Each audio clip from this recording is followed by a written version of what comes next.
Kamu yang nonton video ini pasti pernah belajar ekonomi, atau paling enggak pernah dengar istilah-istilah ekonomi. Tapi kebanyakan dari kita cuman familiarnya dengan istilah kayak permintaan dan penawaran aja. Padahal ilmu ekonomi jauh lebih dalam daripada itu. Dan ini agak ironis ya, karena ilmu paling penting dari ekonomi tuh jarang banget dijelasin. Karena baik di sekolah maupun kuliah, kita lebih sering membahas soal data atau angka. Padahal ada yang lebih dekat dengan kita. Nah, sebenarnya ekonomi adalah ilmu tentang manusia, di mana manusia yang punya keinginan tak terbatas hidup dalam dunia yang penuh keterbatasan. Dan ini bukan soal miskin atau kaya ya, karena orang terkaya di dunia pun juga punya keterbatasannya. Elon Musk bisa aja bikin pabrik tahu di Indonesia, tapi dia malah bikin Tesla.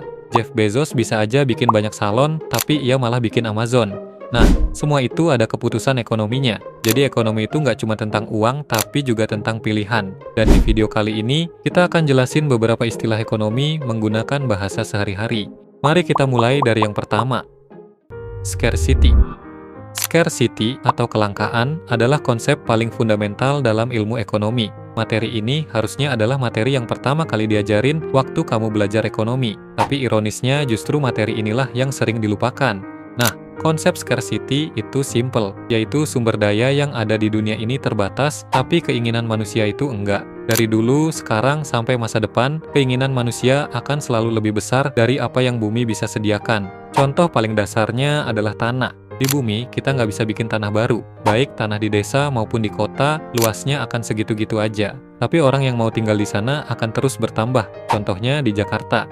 Permintaan tanah di Jakarta itu selalu meningkat, sedangkan jumlah penawarannya tetap. Dengan begitu, otomatis harga tanah di sana akan naik terus. Bukan karena tanahnya jadi lebih bagus, tapi karena tanah di sana semakin langka. Scarcity juga ngejelasin kenapa harga barang bisa tiba-tiba meledak dalam satu malam. Waktu pandemi COVID-19 lalu, harga masker yang biasanya 20.000 bisa tiba-tiba naik jadi ratusan ribu. Padahal kualitas maskernya sama aja. Yang beda cuma jumlah permintaannya. Karena tiba-tiba semua orang jadi butuh, sedangkan stoknya segitu-gitu aja. Nah, dalam urusan cinta, scarcity ini bikin banyak orang salah langkah. Mungkin kamu sendiri pernah ngerasain waktu mau deket sama seseorang. Kamu udah chat duluan, selalu nyediain waktu buat dia, dan nggak pernah nolak kalau diminta pertolongan. Tapi bukannya makin dekat, justru kalian makin berjarak.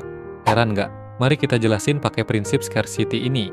Mirisnya, justru ketersediaanmu itulah yang jadi sumber masalahnya. Bukan karena kamu kurang baik, kurang sayang, atau kurang ganteng. Ya itu benar juga sih. Tapi maksudku, kehadiranmu di mata dia tuh nggak langka. Ketika kamu selalu ada walaupun dia lagi nggak butuh, maka tanpa sadar kamu nggak ngasih dia ruang buat ngerasain ada atau nggak adanya kamu. Dalam scarcity, sesuatu yang selalu tersedia akan terasa biasa aja, sehingga nilai kamu di mata dia akan pelan-pelan jadi turun. Nah, inilah kenapa ada orang yang nolak cinta dengan alasan kamu terlalu baik buat dia. Ini jelas alasan yang konyol, karena jelas-jelas dia juga nggak mau pacaran sama kriminal. Dia tuh sebenarnya mau bilang bahwa kehadiranmu itu terlalu berlimpah dan nggak spesial lagi di matanya. Tapi karena dia nggak ngerti konsep ekonomi, makanya yang keluar dari mulutnya cuma kalimat, kamu terlalu baik buat aku. Awalnya, aku juga mikir kalau konsep ini cuma berlaku buat ekonomi aja, tapi ternyata nggak juga. Karena penerapannya bisa banyak, contohnya kayak percintaan tadi atau dalam mengatur keuangan pribadi. Dalam konteks keuangan, ngertiin scarcity itu bisa ngubah cara kita belanja. Karena setiap kali kita pengen sesuatu, pasti kita akan mikir dulu. Karena uang kita terbatas, sedangkan pilihannya enggak. Jadi, pasti akan selalu ada barang yang lebih bagus, lebih baru, atau lebih keren. Kalau kita beli dengan alasan cuma kepengen doang, kita pasti akan selalu kekurangan. Makanya, orang-orang bahagia tuh nggak selalu orang yang penghasilannya paling gede, tapi orang yang paling bisa berdamai sama fakta bahwa dia nggak bisa punya segalanya. Inflasi. Dulu, harga rumah di kawasan elit tuh cuma 21 juta, tapi sekarang paling murahnya aja udah 1 miliar. Dan coba perhatiin harga makanan yang ada di sini, lalu bandingin dengan harga sekarang. Nah, itulah inflasi. Secara sederhana, inflasi adalah penurunan value dari daya beli uang. Nominal uangnya tetap sama, tapi daya belinya menyusut. Gampangnya gini, bayangin kamu nyimpen uang 10 juta di bawah kasur dan nggak diapa-apain selama 5 tahun. Setelah 5 tahun, uang itu kamu ambil lagi dan isinya tetap sama 10 juta. Tapi kalau inflasi rata-rata 5% per tahun, maka daya beli uang itu udah turun sekitar 25%. Artinya, barang yang dulunya bisa kamu beli seharga 10 juta, sekarang harganya udah naik jadi 12-13 juta. Kamu nggak kehilangan uang itu, tapi kamu kehilangan nilainya. Dan itu sama aja dengan rugi. Nah, Inflasi nggak cuma soal uang, tapi ada juga inflasi ukuran. Di dunia ekonomi, ini disebut shrinkflation. Contohnya ukuran momogi yang terus mengecil ini. Awalnya, aku mikir kalau inflasi ini tuh cuma urusan Menteri Keuangan aja, tapi saat aku renungin lagi, konsep ini hampir berlaku di semua aspek kehidupan kita. Misalnya, dulu untuk masuk dunia kerja, kita cukup punya satu skill aja. Misalnya bisa video editing, digital marketing, atau bisa Microsoft Excel. Tapi sekarang, punya satu skill aja udah dianggap nggak kompeten. Karena makin kesini, kita dituntut untuk bisa soft skill, bisa bikin konten, atau bisa bahasa Inggris. Dari sisi percintaan, dulu effort ngasih makanan itu dianggap sebagai kejutan. Tapi sekarang, nilainya udah dianggap sebagai standar normal. Biar kamu jadi berkesan, kamu harus usaha macam-macam sesuai standar sosmed zaman sekarang. Intinya, dunia ini terus bergerak naik dan menjadi lebih mahal. Harga-harga barang naik, standar keahlian naik, dan ekspektasi hubungan juga ikut naik. Jadi mulai sekarang, jangan gampang puas dengan apa yang kita punya saat ini. Karena untuk sekedar bertahan di titik yang sama, kita masih harus berinvestasi. Opportunity cost. Opportunity cost dalam bahasa Indonesia bisa disebut sebagai biaya kesempatan. Konsepnya sederhana, setiap pilihan yang kita ambil, ada keuntungan yang hilang akibat kita nggak ngambil alternatif itu. Misalnya, kamu punya ruko kosong. Ruko tersebut kamu jadiin warnet yang ngasilin profit 30 juta per bulan. Tapi jangan senang dulu. Gimana seandainya ruko tersebut kamu jadiin restoran atau kopdes merah putih? Mungkin profitnya bisa 50 juta. Artinya, sebenarnya kamu kehilangan 20 juta. Bukan karena bisnismu rugi, tapi karena kamu milih opsi yang kurang optimal. Karena setiap kamu milih sesuatu, ada sesuatu lain yang kamu lepas. Dan sesuatu itulah yang disebut opportunity cost. Contoh lain, misalnya kamu punya uang 20 juta. Dengan uang tersebut, kamu milih buat beli iPhone baru. Padahal HP lamamu masih layak pakai. Dan sebenarnya boleh-boleh aja sih, tapi dengan uang yang sama, kamu kehilangan kesempatan untuk investasi ke reksadana yang returnnya 5% per tahun. Uang yang tadinya 20 juta, dalam setahun akan jadi 21 juta cuma dengan nggak ngapa-ngapain. Artinya, opportunity cost dari beli iPhone bukan cuma 20 juta, melainkan hilangnya potensi aset di masa depan senilai 21 juta. Dengan tahu mindset ini, hidupku jadi berubah. Dari yang tadinya suka nongkrong nggak jelas, sekarang jadi suka belajar hal baru atau upgrade skill. Karena opportunity cost dari nongkrong itu, berarti aku nggak ngembangin skill yang udah aku miliki. Nah, konsep ini kepake juga di masalah romansa. Mungkin sekarang kamu punya pasangan yang udah nggak cocok, tapi karena kamu takut sendirian, akhirnya hubungan itu kamu tahan-tahan. Padahal opportunity cost dari mempertahankan hubungan yang renggang, mungkin kamu akan menemukan orang yang benar-benar kamu sayang.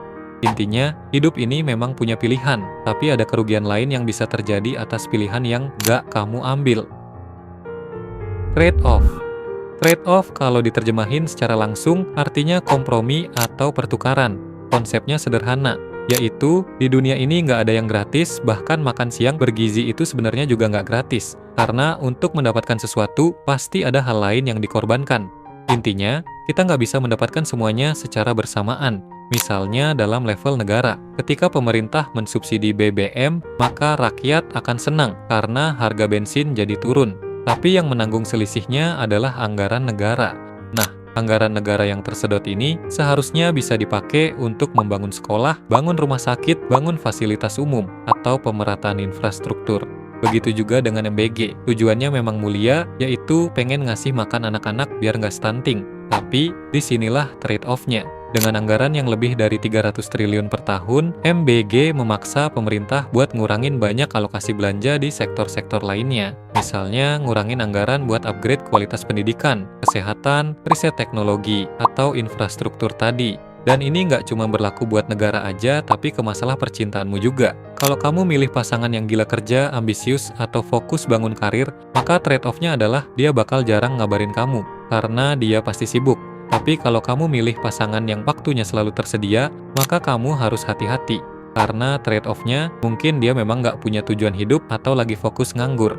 Nah, yang bisa kita pelajari dari sini adalah trade-off itu bukan soal nemuin pilihan yang sempurna. Karena pilihan sempurna itu nggak ada. Tapi trade-off itu ngajarin kita bahwa setiap pilihan punya harganya. Sunk cost fallacy. Sunk cost fallacy bisa disebut juga sebagai jebakan biaya yang terlanjur hilang. Konsep ini membahas soal kita yang suka ngelanjutin hal yang udah jelas rugi hanya karena kita merasa udah terlanjur ngeluarin waktu, tenaga, atau uang. Misalnya, kamu buka usaha coffee shop dan udah ngeluarin modal 200 juta, tapi setiap bulannya kamu rugi 5 juta. Logika yang benar adalah kita tutup kafenya, tapi karena kamu merasa sayang karena udah ngeluarin modal 200 juta, kamu malah terus nombok setiap bulannya. Padahal modal 200 juta itu udah hilang dan gak akan balik lagi, karena uang itu udah jadi sunk cost. Awalnya, aku juga mikir kalau ini cuma teori bisnis biasa, tapi setelah dipikir-pikir, ternyata konsep ini mengubah banyak sudut pandangku. Dari dulu sampai sekarang, aku tuh suka baca buku, tapi nggak semua buku yang ku beli itu bagus. Kadang ada juga yang jeleknya. Tapi karena aku ngerasa udah ngeluarin duit buat beli buku itu, jadinya aku maksain baca sampai habis. Padahal, di bab 1 aja aku udah nggak nyaman. Nah, sunk cost dari maksain baca buku jelek itu sampai habis, aku malah rugi 2 kali. Pertama rugi uang, dan kedua rugi waktu. Padahal, kalau aku lebih bijak, aku bisa stop di rugi uang tanpa harus rugi waktu. Dalam urusan romansa, konsep ini kepake juga. Misalnya kamu udah pacaran 3 tahun dan ngerasa kalau pasanganmu orang manipulatif dan kalian gak satu visi. Namun karena kamu mikir udah terlanjur pacaran selama 3 tahun, akhirnya kamu pertahanin. Padahal waktu dan biaya selama 3 tahun itu udah hangus. Justru kalau kamu pertahanin, malah akan semakin membuatmu rugi. Karena kamu akan merelakan sisa hidupmu buat orang yang udah jelas salah. Intinya, setiap keputusan yang akan kita pilih harus dibuat berdasarkan pertimbangan masa depan, bukan masa lalu yang telah jadi korban. Nilai tukar. Nilai tukar atau dalam bahasa ekonominya disebut exchange rate adalah harga dari satu mata uang yang dinyatakan dalam mata uang lainnya, dan biasanya akan dibandingin dengan dolar. Konsepnya sederhana, berapa rupiah sih yang harus kita korbanin buat dapetin 1 dolarnya? Kalau sekarang jawabannya 18.000, itu artinya rupiah kita berada di titik terlemah sepanjang sejarah. Tapi tenang, karena kata presiden, orang desa nggak pakai dolar, karena transaksinya pakai rupiah kan? Nah, sebenarnya aku nggak mau menghakimi apa yang benar dan apa yang salah, karena secara harfiah, pernyataan tersebut memang nggak salah, dan niatnya juga baik karena pengen nenangin rakyatnya. Tapi sangat disayangkan jika ketenangan ini dibalut dengan kebohongan, dan seolah menganggap rakyat desa nggak ngerti hal ginian. Mari kita jelasin. Jadi Indonesia dengan kekayaan alamnya yang melimpah ternyata masih lebih banyak impornya. Kita mengimpor gas, minyak, pupuk, kedelai, gandum, atau bahan baku industri lainnya. Bahkan Indomie yang kita bangga-banggakan itu pun bahan bakunya juga impor. Nah, semua transaksi impor itu dilakukan pakai dolar. Artinya ketika nilai rupiah kita lemah, maka biaya untuk mengimpor bahan-bahan itu jadi lebih mahal. Dan yang merasakan kenaikan harga itu nggak cuma negara atau perusahaan aja, tapi bakal diterusin ke masyarakat sampai orang desa. Gampangnya gini, kalau harga pupuk naik, maka petani beli pupuk dengan harga yang lebih mahal. Kalau BBM naik, maka ongkos transportasi juga ikut naik. Dan kalau harga kedelai naik, maka ada pengusaha desa yang menutup usaha tahunya. Jadi kalau nilai rupiah naik, yang ngerasainnya nggak cuma kamu yang nongkrong di ibu kota, tapi kamu yang juga nongkrong di pos ronda.